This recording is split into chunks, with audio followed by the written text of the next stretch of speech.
भीष्म अथवा भीष्म पितामह महाभारत के सबसे महत्वपूर्ण पात्रों में से एक क्षत्रिय राजा थे। भीष्म महाराजा शांतनु के पुत्र थे। महाराज शांतनु की पटरानी गंगा की कोख से उत्पन्न हुए थे। उनका मूल नाम देवव्रत था। महाभारत के महायोद्धाओं में से प्रमुख भीष्म पितामह देवी गंगा और राजा शांतनु के पुत्र थे। स्वर्गलोक में ब्रह्मा जी द्वारा दिए गए एक शाप के कारण देवी गंगा और शांतनु को पृथ्वी पर जन्म लेना पड़ा।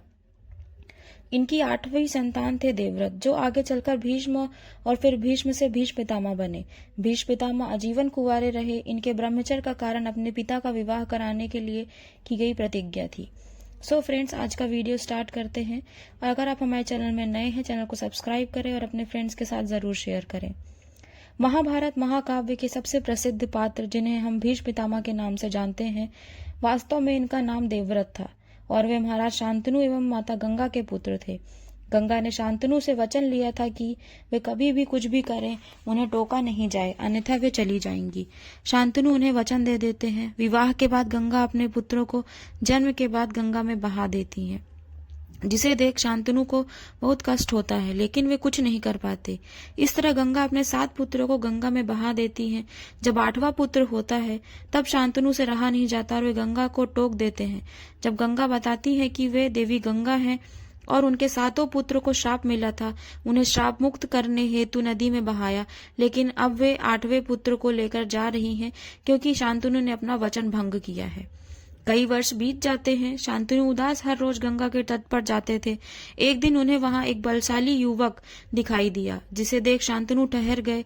तब देवी गंगा प्रकट हुई और उन्होंने शांतनु से कहा कि यह बलवान वीर आपका 8वां पुत्र है।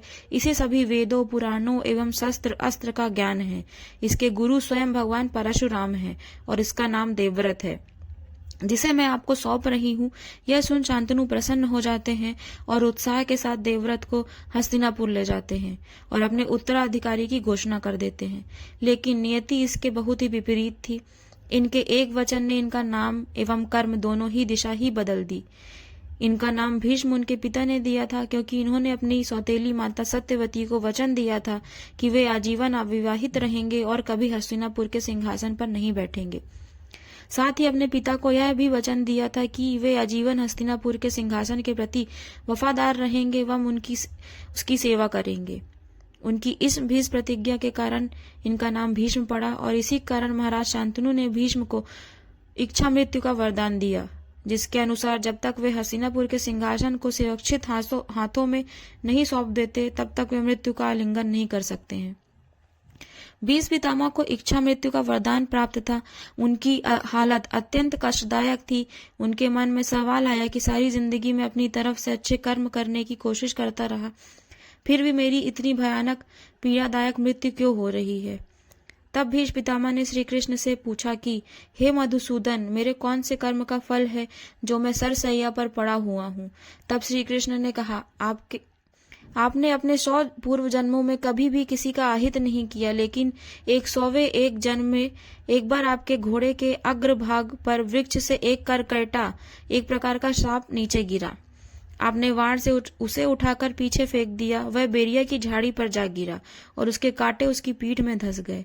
करकैटा जितना निकलने की कोशिश करता, उतने ही कांटे उसकी पीठ में चुभ जाते और करकैटा 18 दिन तक जीवित रहा। अंततः आपको शाप देकर मर गया। हे पितामह, आपके 100 जन्मों के पुण्य कर्मों के कारण आज तक आप करकैटा का शाप लागू नहीं हो पाया, लेकिन द्रौपदी का चीरहरण होता रहा और आप मूक दर्शन बनकर देखते रहे। इसी कारण आपके सारे पुण्य कर्म क्षीण हो गए और करकैटा का शाप आप पर लागू हो गया। प्रत्येक मनुष्य को अपने कर्मों का फल कभी न कभी भोगना ही पड़ता है। भगवान के कार्य के पीछे हमेशा कई कारण होते हैं। सच्चाई यह है कि अर्जुन में भीष्म और द्रोण को हराने की क्षमता नहीं थी, क्योंकि दोनों शापित थे और उनकी मृत्यु उनके कर्मों से परिभाषित होती थी। और भगवान ने स्वयं कहा है कि वे अपने द्वारा किए गए कर्म को बदलने में कभी हस्तक्षेप नहीं करते हैं, उनके स्वयं के भी। सो फ्रेंड्स, आज की वीडियो में इतना ही। जल्द मिलेंगे न्यू वीडियो के साथ।